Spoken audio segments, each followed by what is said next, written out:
Hello and welcome to Influence Me Today. Your hosts are Vlad, which is me, and this is Mike. I'm Mike. Nice to meet you guys. So today, this is actually the first podcast that we're doing. We are going to start off by introducing ourselves, and then we're going to go into our first topic, which is video games. Are video games good or bad? And we'll go into the details and discuss both perspectives and try to come to a conclusion. Give our opinions and truly understand if video games are good or are they bad. Right, and that's going to be on multiple levels. So, about myself, like I said before, my name is Vlad. I live in New York. I have a science background in school. And the way that I approach conversations, problems, the way I analyze things is from a standpoint that's rooted in logic. So I don't really argue based on like a certain emotion. Not to say I'm a psychopath or anything. What I'm saying is, of course I have empathy for people, but when it comes to my stance, my point of view, I try to take the emotion out of the argument.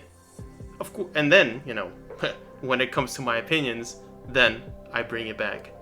But like when I take an idea, I internalize it, I think through it logically, then I add my own, essence to it, and I present it. That's the way I process things. So hopefully you like it. We'll see. What about you, Mike? Nice. Well, my perspective is a little bit about myself. I am Mike, right? And I share a similar viewpoint. My background is I grew up playing video games. So the topic we're going to talk about today is very close to me. You're not the only one. I did as well. That's true. That's true. However, my path was more impactful to me. I became addicted to it, and that caused me to have a lot of mental health issues, and that gave me a bumpy road through my life. So in my journey, I decided to go to school and study psychology and understand how the mind works, how the brain works, and how to understand myself. So that's a little bit about me. How I structure my arguments or go about them is I generally bring up a point, and then I try to give up counterpoints, points that can reinforce that point. I like to explore both sides of an argument and understand how the mind interprets that argument and the effects of the potential or the consequences of the action, right? So you play video games, you get addicted to it. What are the consequences? What are the after effects? How does that affect your mind? So that's what interests me and what I like to talk about. Okay. So, let's get into it. Video games. What is the first thing that comes to your mind, Mike, when you hear video games? And I'm asking I want you to answer this from the perspective of people you encounter. Like, let's say, not from your shoes, but like, what would the average person say? What do you think? Let's say I come and tell you, average Mike. I say, hey, yeah. I play League of Legends sometimes after work, and what do you say? Or Dungeons and Dragons. That just sounds like a fun activity, right? It just sounds like any other hobby, right? You get into it. It could be running, hiking. It could be reading a book, doing art, right? I think playing video games is a form of art, right? You get to express yourself and stealing my argument, change that game. Pardon? You're stealing my argument.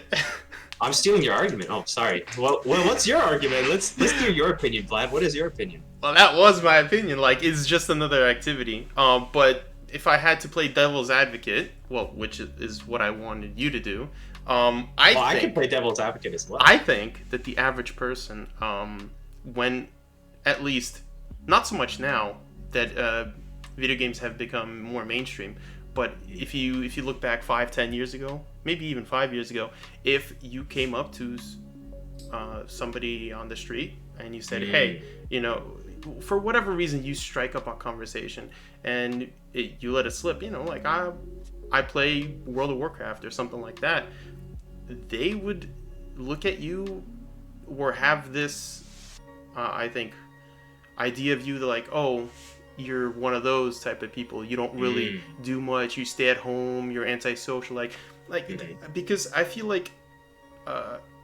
video games in general or gaming has like this negative stigma. It has a stigma around it, and it's getting better, but I think it's still there, and that's essentially what I was probing you to say earlier. Well, I think it is still there, honestly. Like if you like the older generations, I think they still think that video games are a negative thing, right? They view it with that social stigma of like, oh, why are you doing that, right? That's weird. You could be outside playing sports. Yeah, you could be having a normal life, right? In their eyes. But that's from their experience of life, right? Because they grew up without video games. They grew up, 50 years ago? Video games didn't exist. So all they knew was to go outside and, you know, interact with the real world, in quotation marks. So I can see their perspective, right? They can only see it from their own shoes, and it's hard for them to see it from other shoes. Right, you can't teach old dogs new tricks. Okay, boomer, right? The boomer meme. Yeah. But there's an essence of truth to that. Yeah.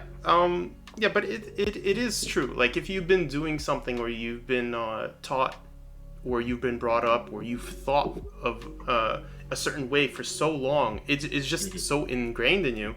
Like, you know, my mother, like when I was younger, like I'd play sports, but I'd also sit on the computer for long periods of time, and she would be like, oh, it's like this and that and the other thing, it's so bad, you're gonna get addicted. I heard this one story about this guy kid who was playing World of Warcraft, and he killed himself, and after like killing his mother, and I'm like, no, that's like the way I see it is video games. That's an exception. Right, that's an exception. There are crazy people, period. That doesn't mean that video games cause those types of behaviors. The way that I see it, games in general, whether it's video games, tabletop, whatever, is just an activity, right? It's a hobby. It's something that you do. Like I mean, there's people in the athletes, right? They can do crimes, they could like do violence. This isn't something inherent that pertains to video games. You know, yeah. So I agree with you there, right? It's not inherent. However, one of my points on the negative sides of video games, why it could potentially be bad, is that while other activities can be addictive as well, they don't necessarily cause you to repeat that activity over and over again. So with video games, right, you're completing tasks, you're doing things rapidly, you're feeling a sense of accomplishment when you do them, right? You play a video game, or let's say you're playing League of Legends, right? You kill a hero, oh yeah, that feels good, right? You get that, and you win a game, that feels good, right? You're making progress. You get points, you level up. Yeah, like that gaming thing, right? Whereas other activities, right, it's not so much the same. There's less instant gratification is what you're saying. Yeah, right. Less instant gratification. That's a great way to say it, Vlad. So since there's less instant gratification, video games can, for some people, be very addictive, right? Because you can fall into that cycle of just wanting that instant gratification. And especially for me, right, I couldn't find that sense of accomplishment or gratification anywhere else in my life. Like, of course, as an extreme example, there were small pieces here and there that I felt like I accomplished something, but video games was like, I knew I could go there and I could get that sense of accomplishment, right? For me, I played RuneScape growing up, and that was literally the whole game. It's an MMORPG where you just level up your skills, and every time you level up the skill, there'd be like a big message, congratulations, you leveled up your skill. I'm like, oh my god, I feel so great, I just accomplished something, right? And then that that cycle started to begin, right? I'm like, oh, I got it once, twice, right? Over and over and over again. And then eventually I fell into that cycle where I wanted to devote my life to feeling that sense of accomplishment. However, that accomplishment came from a video game. I wasn't able to accomplish things in my real life because I was so sucked into that cycle that's where almost all of my dopamine came from. What do you think about that one? Well, there's definitely a chemical aspect to the whole addiction thing. Things that cause you pleasure from a biological standpoint, when why it feels good, a sense of accomplishment, is you get nerve receptors released, like serotonin. I think you mentioned another. Dopamine is another one. It feels good, literally, because of how your body reacts to that sensation of elation. It's you see that in sports and other activities, but it's the fact that that instant gratification stimulates that process, and it's you could stimulate much more easier, yeah. So I agree with you on that. Okay. Even me myself, there were points like it never reached the point where I got sucked into it, as you put it, in your case. For me, it was more like I had spurts of times where I just like kind of lost track of time. This happened like infrequently. Let's say, for example, it's Friday night, right? And I don't have anything to do on Saturday. For example, I could sleep in late, so I might stay up until like 4 a.m., 5 a.m. And then when I'm getting like kind of tired, and I look at the time, I'm like, oh shit, it's like 4 or 5 a.m. Do I just drink coffee and like try to do some stuff in the morning and then sleep all day, or should I just go to sleep now? Like, yeah, so I've fallen into that addictive thing from time to time, but I would say it's how often that happens, and it's very infrequent for me. Okay. And I think that what happened to you is even less. Yeah. So perhaps in my case, I'm like, according to the studies that I've looked up and the articles that I've read, I would classify myself in a minority, right? So the studies that I've come across, it says 90% of people who game, it's just like any other hobby, right? It's not a serious problem. And I say if you fall within that 90% category, gaming is, I'd say it's good, right? But just because 90% of people find it good, are you going to take that 1 in 10 chance, that 10% risk of falling into an addictive state, right? And then, of course, it's different, right? Because that 10%, they usually show signs of potentially having problems with an addiction, right? Like for my case, like if I was a normal person, right? So to give context, I was bullied in school. I was ostracized. I didn't feel a sense of belonging. So since I already felt that from school, I looked to escape that and find a sense of belonging somewhere else, right? So that pre-existing condition, and then I found video games, caused me to fall into an addiction. So I say if I didn't have those pre-existing conditions, right? Nature, nurture, both from home, both from my environment, then I would say maybe I wouldn't have fallen into that 10% group where you become addicted and it causes mental health problems. However, go ahead. Go for it. Oh, go ahead. I lost my train of thought. So. Oh damn! Rotten Vlad derailing Mike. No one's perfect, right? One thing that I wanted to say about, I think when you said, "Are you willing to risk 10%?" Right? Chance something happen. Let's say somebody is like young or whatever, a kid, and like their parents, they're like, should we allow video games in the house, right? And they read your study, the one that you read, and they're like, 10% chance. This is something really good. Like, potentially, we don't need to pay for a babysitter. Just kidding.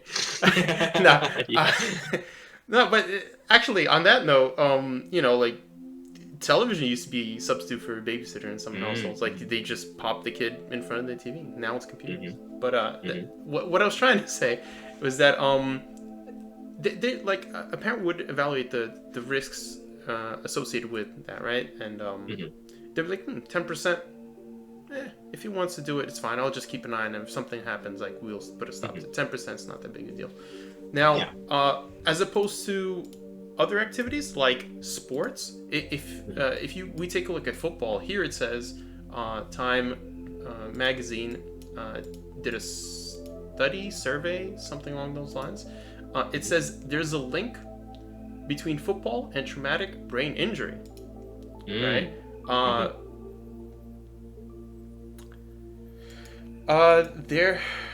So there's a risk involved with physical sports as well. Right, and the risk is actually a lot higher.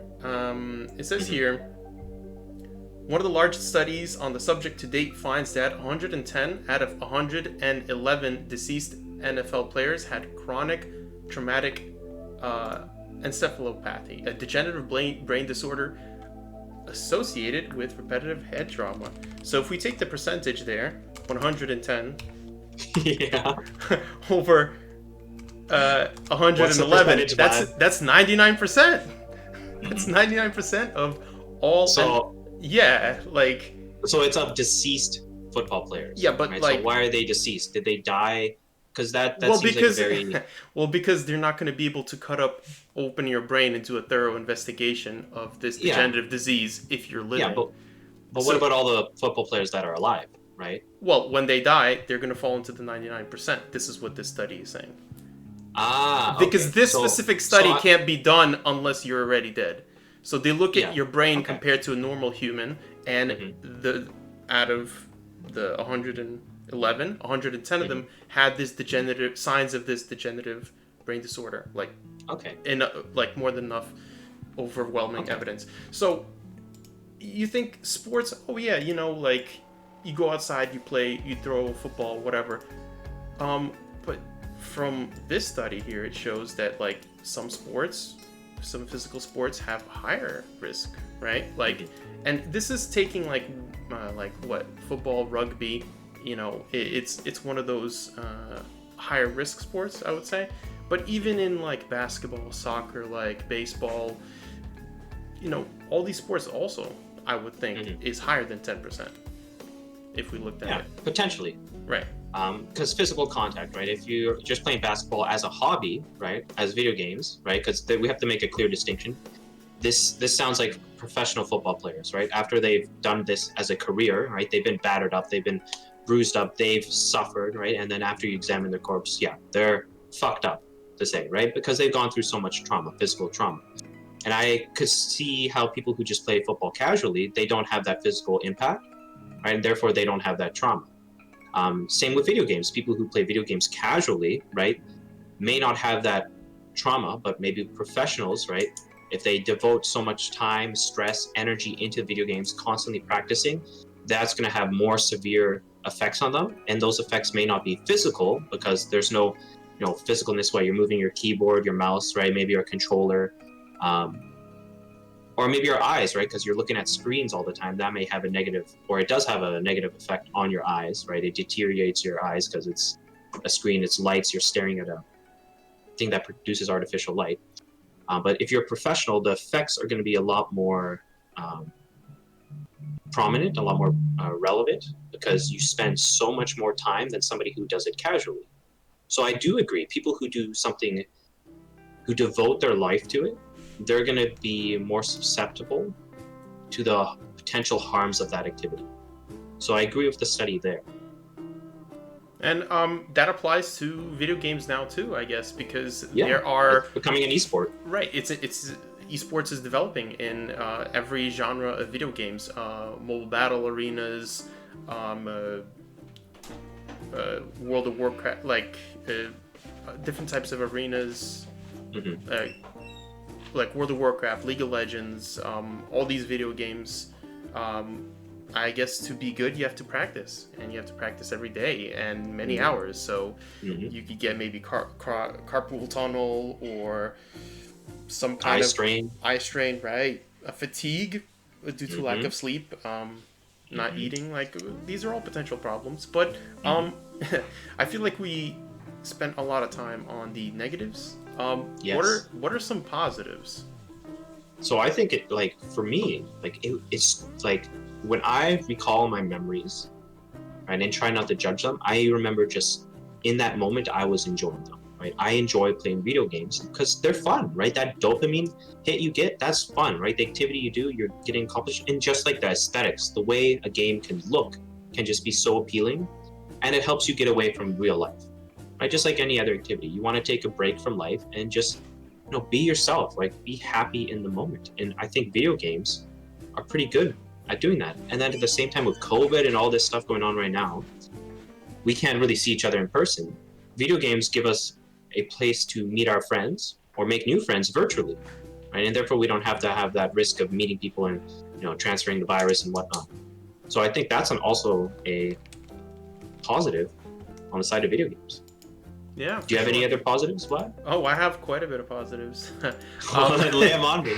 Yeah. So because this is originally my stance, because I think that as you put it, the risk is not for all, and it's for people that do it and play games casually.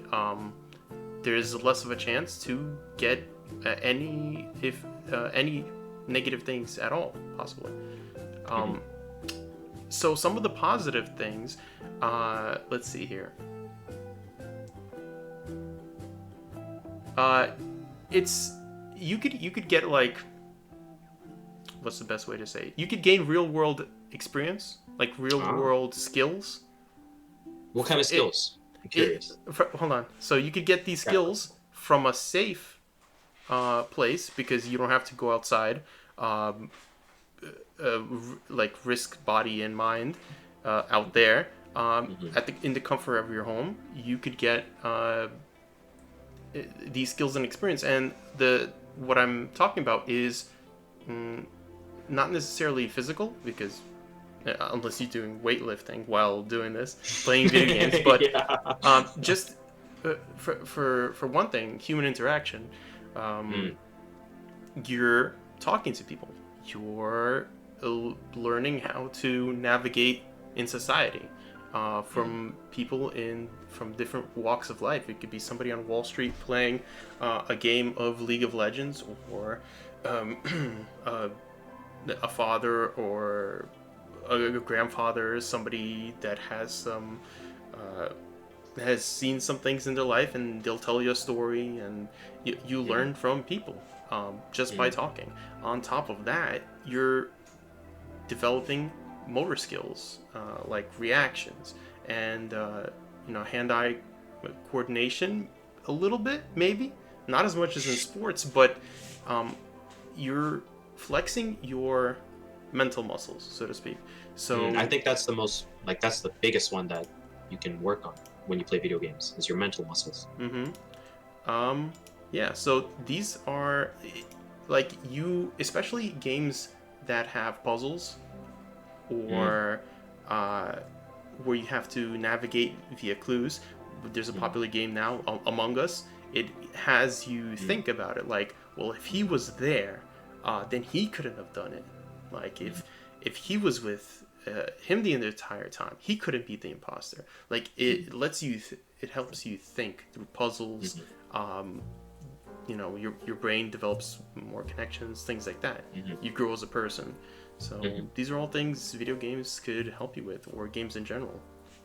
Yeah, I definitely agree. I think some of your points I disagree with, like social skills. Like, I think there are examples. Like, for me, I've developed friendships through my video gaming career, so to speak. But my general overall experience with video games is that those social connections tend to be more toxic than, making an actual connection, because the anonymity of online interactions, it gives you almost like like you're constantly wearing a mask, right? You don't have to be yourself, right? And you're trying not to be yourself, right? You're getting away from real life. You're just being yourself. And when you surround yourself with people who are all anonymous, right? I can see some people who are, they have a shitty day and they just want to let out their frustration, and they let out their frustration, sure. But I think that has in the worst way possible. Right? Yeah, in the worst way possible, right? Or they get triggered, right? Like for my example, like the 10% of people that get addicted to it, they show signs of neuroticism. They show signs of being, what are the words here? Neurotic, I believe is one of them. So neurotic means you just like show signs of like aggression. What else is there? Compulsive, it just shows, probably. Yeah, so there's like a lot of repetitive actions effects that you have to, like if you're clicking your mouse, like a lot of times, like now all of a sudden you got to do things like clicking knobs or whatever.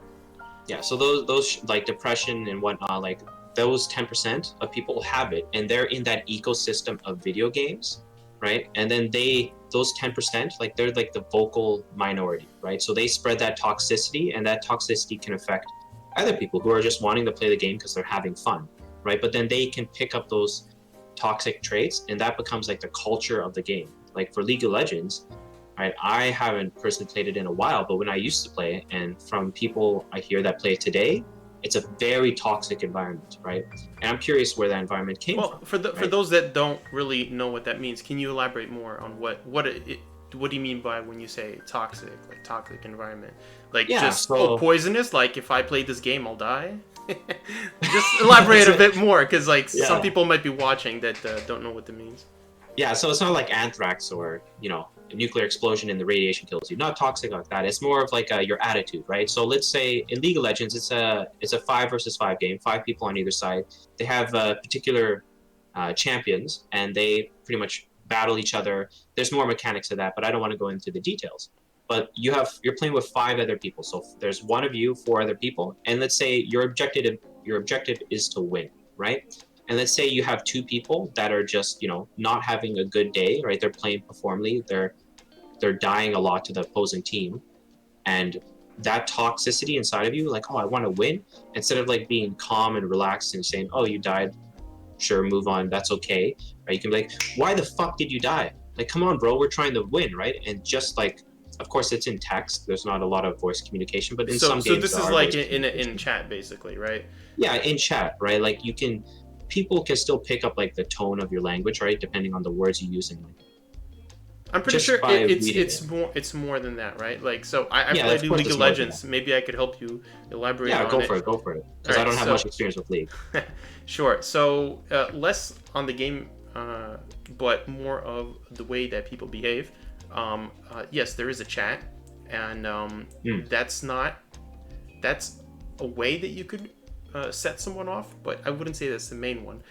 The main one is the actions that you take in the game itself. So your goal is to win as a group of people against another team of group of people.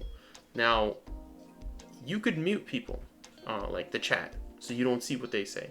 However, you can't mute their actions. So 1 or 2 people might just suicide, might just leave objectives open, like basically griefing, intentionally losing the game for your teammates that are actually trying to win.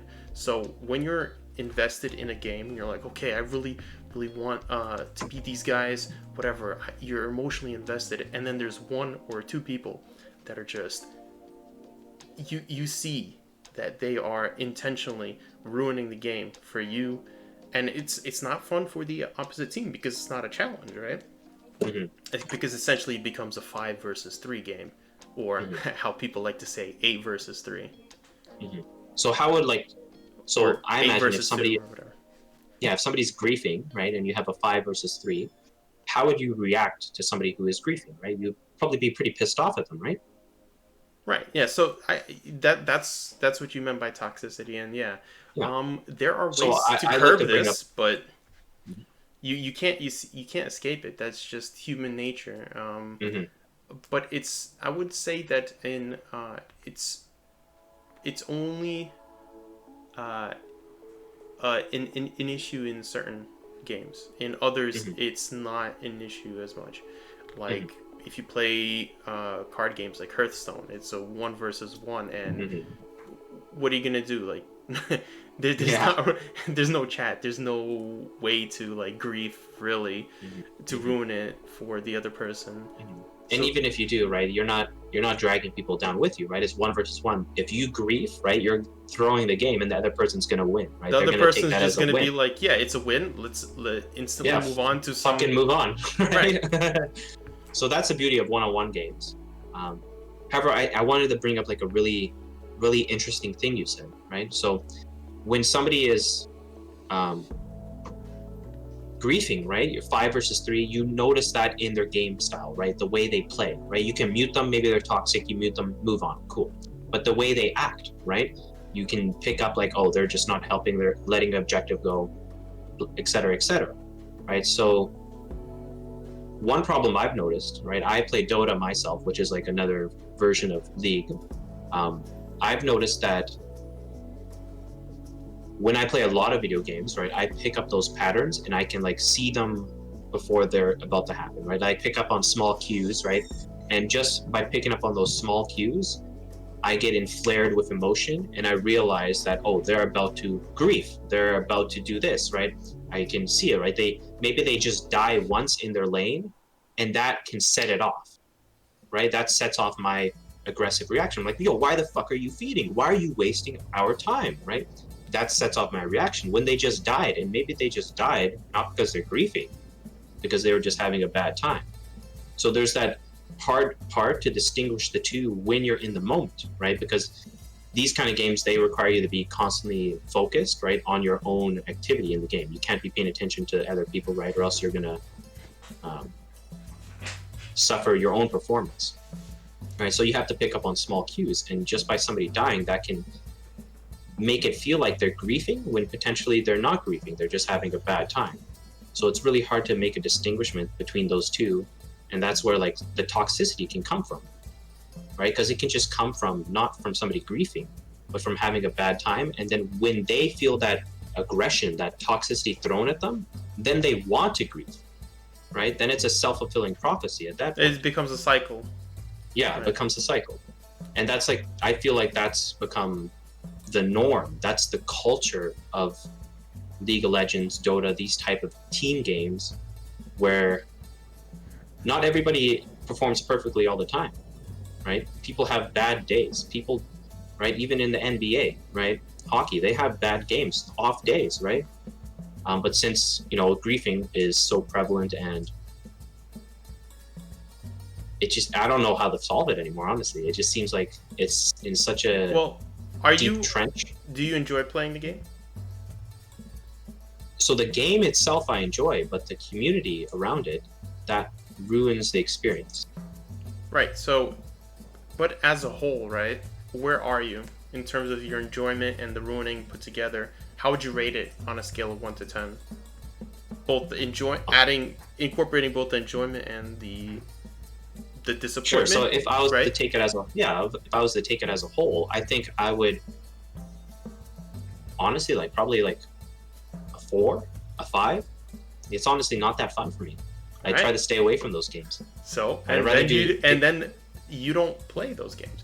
And what that's gonna do, basically, I had this similar experience with League of Legends, except I think my initial experience of League of Legends was like a 7 or 8, but it went down to like a 3.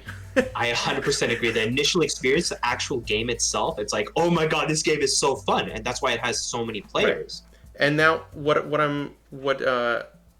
this should lead to is when people are going to eventually over the course, games that have this type of environment, they're going to push the players away. And I think that in time, a responsible company that would want to expand, by having more players, more customers, so to speak, would it's on them. It's their responsibility to solve it. And I think most games that have problems that affect their player base, go to certain lengths to fix it, whether it's chat moderation, some kind of ban or suspension system, you know.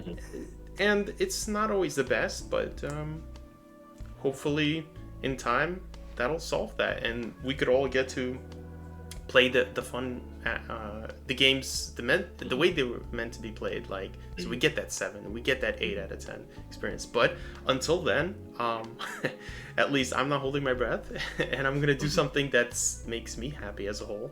And I play other games. I play For the King. It's an adventure RPG game.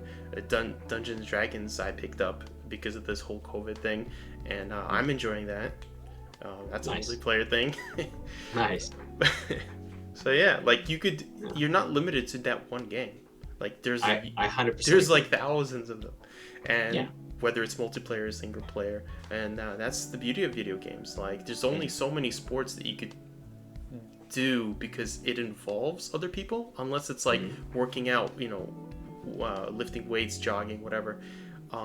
But you can only do that so much, right? Because your body gets physically tired, right? And you got to take a break from it. I'm saying it's hard to get addicted to those things. I'm also saying that there's a huge variety. So let's say like they're around you're a kid, right? Let's say like you're in high school, whatever, and around your neighborhood, the only games that people play that you have a chance of playing is, let's say, handball or basketball, for example, or tennis and basketball. I don't know. But you don't like those. Like you get tired of them, or you just you get that 2 or 3 feeling, right? The overall experience, whatever. You don't really have many options. But with video games, the sky's the limit. Like you might not like League, okay? Try World of Warcraft. Try Pong. Try Among Us. Try Snake. Like it is. Or chess. You know, chess blew up recently. Chess. Yeah, chess online. Like there's so many possibilities. So I think overall video games are good, right? So the question was, are video games good or bad? And I think my opinion it's good, but of course there's bad to it as well, right? And I don't think the bad is like you gave the example of in the very beginning how this person played World of Warcraft and they killed themselves, killed their mother, right? That's an exception. That's like less than 1%. However, I think with video games, they're good for like 95% of people, and then the other 5%, that's still a large gap where there are problems with it. So I think overall video games are good, right? It gives you a place to go, have fun, try so many different things. You get to learn a lot, right? Develop your mental brain, learn how to problem solve, work on your motor skills, hand-eye coordination. Even connect with people. Even the social part of it as well, right? That's a really big part, right? The community there, the friendships. Even if you like take into account like it's a mask anonymity, it's actually a lot less of a factor when you are on voice or in chat in a game as opposed to just shit posting on Reddit. Like there's like the mask is is not as on so tight. Yes. In those in video games. Yeah, I agree with you. People are more themselves. Yeah. So that's why I think video games are good. From my own experience as well, like I fell into that 10% where it wasn't good. So I think if you can be cautious and like but if you have children, what happened to you, right? Maybe it wasn't good, but it wasn't like crippling your life, right? You've got out of it.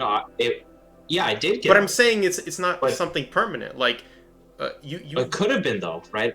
I don't know. Everything could be. You walk down the street, piano falls on your head. You're done. We're gonna play a big game of ifs, huh? I love ifs. But I'm saying you persevered. Totally right. Like you were able to get out of it, whether you relied on your family, yourself, your own inner strength. You realized what was happening. Right. Yeah. That happens through many aspects, and I feel. Yeah. I agree. I feel like a lot of people go through that similar journey in their life. May not be video games, but they learn a lot about themselves, right? And for me, right, since most people who play video games are young, maybe they get to go through that journey of exploring themselves at a younger age, and then, right, it's like and it's less detrimental if you do it in a video game as opposed to you make a mistake somewhere outside and now you have a permanent scar. I have Show for the it. perfect example to give. Can Go I give ahead. you the perfect example? So for me, I played RuneScape, and in RuneScape, it's a digital currency, right? They got gold, right? Coins, right? And in that game, they have a way to gamble those coins, right? So I noticed when I played that game, I played it for fun, right? I enjoyed the game, right? 8 out of 10, right? 9 out of 10, I'd say 10 out of 10, probably my favorite game ever. I enjoyed the game. I made a lot of money in the game. And then I'm like, oh, I can make more money if I gamble. I made friends who gamble, like, oh, I made so much money. And then I realized... But of course, this is in-game money that we're talking about. Yeah, in-game money, yeah. Right. So it's digital currency, right? It's not real money. But I realized when I went into that cycle of gambling that I became addicted to gambling, right? The thrill, the rush of going through that rapid up and down of money, right? That was so just powerful for me that I didn't even care about how much money I had. All I wanted to do was risk everything and put it on the line. That thrill, that excitement in a video game was so powerful for me. And I cried multiple times after I lost everything. I'd get addicted, I'd borrow money, right? I did a lot of terrible things because of that gambling feature in the game, right? But I realized, after going through that and understanding myself, that I'm not going to put myself into that same situation with real money, go to a casino and get addicted. Because right? you already experienced. I already went through that. Yeah, you learned from your mistake, right? Yeah. And it wasn't something real that would cause a scar. Like, let's say I was normal, per se. I didn't play video games. I, worked till my 30s, right? Made a lot of money, made $100,000 a year, right? And then I saved up, I bought a house. And then, one time, my friends invited me to go to Vegas. And then that's when I learned that I have a personality that is addictive to gambling, right? And then I lose my house, I lose my job, I lose everything, right? That would have a lot more of a... Yeah, you're pretty fucked. Yeah, I'm pretty fucked at that point. Yeah. So I'm glad that I went through that experience at a young age and with something that wasn't so detrimental to me in the long run.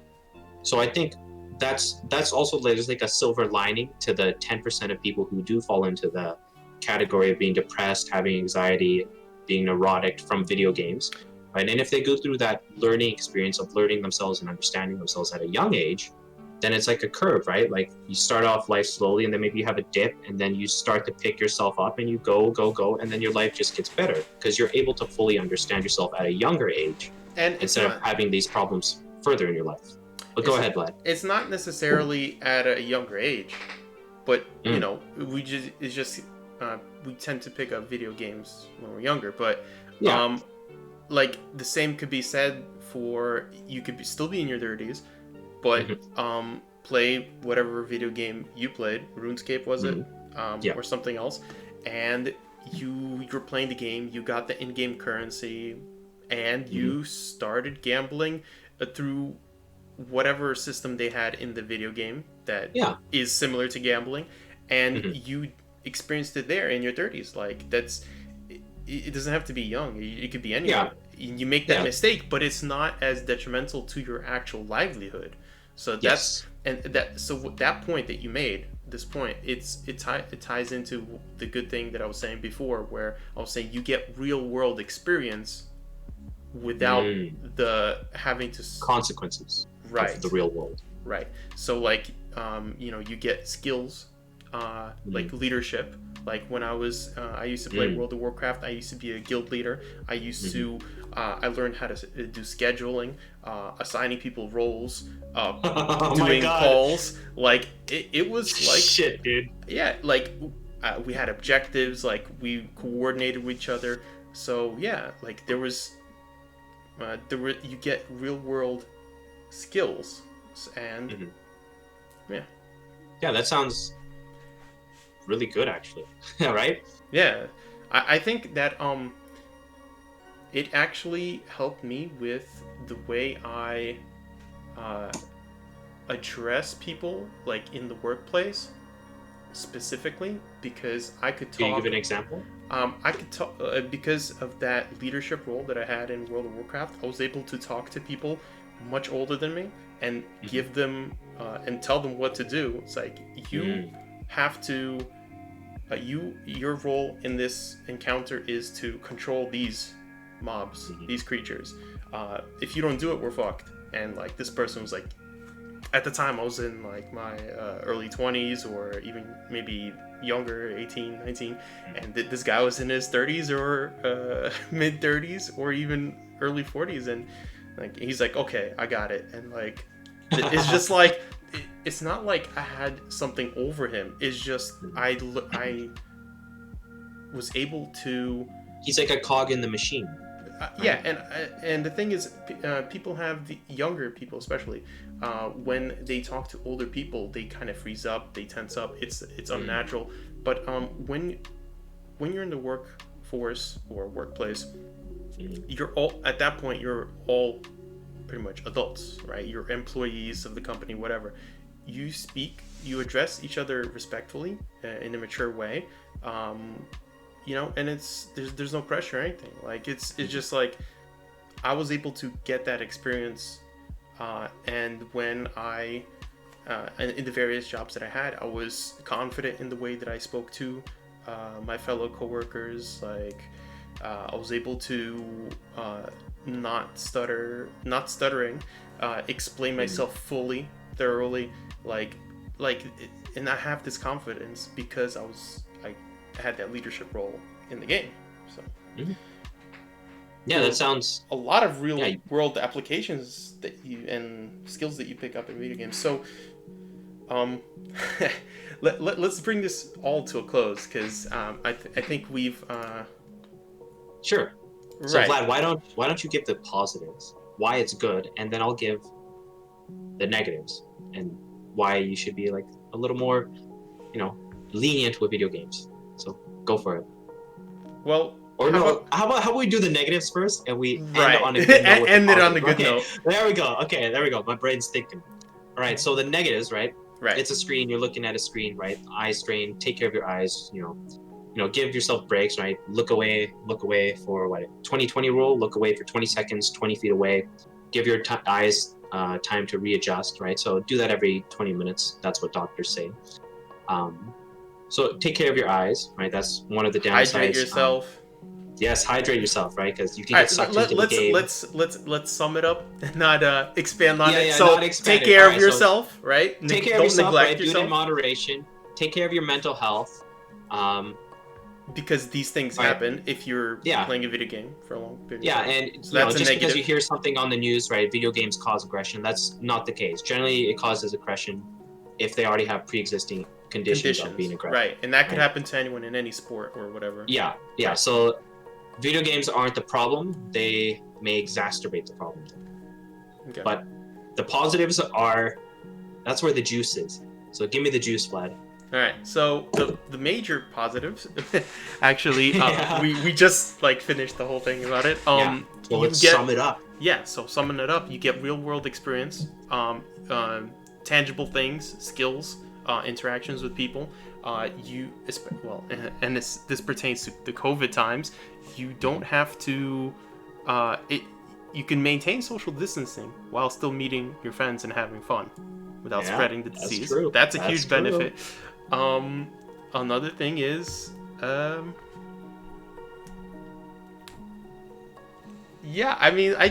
pretty much that's it. Like, if you've been watching thus far, you've already picked up on most of the stuff. But those are the main points that I think. And I just want to add the silver lining, right? You may have go through that negative slump in your life, but it's better to go through that in a virtual sense than the real world sense, where it can have bigger consequences. For sure. All right. So that's influenced me today, guys. I'm Mike, and I'm Vlad. Over here is Vlad. Yeah. Thanks for listening. Yeah, and I hope you enjoyed, and hopefully there's more to come.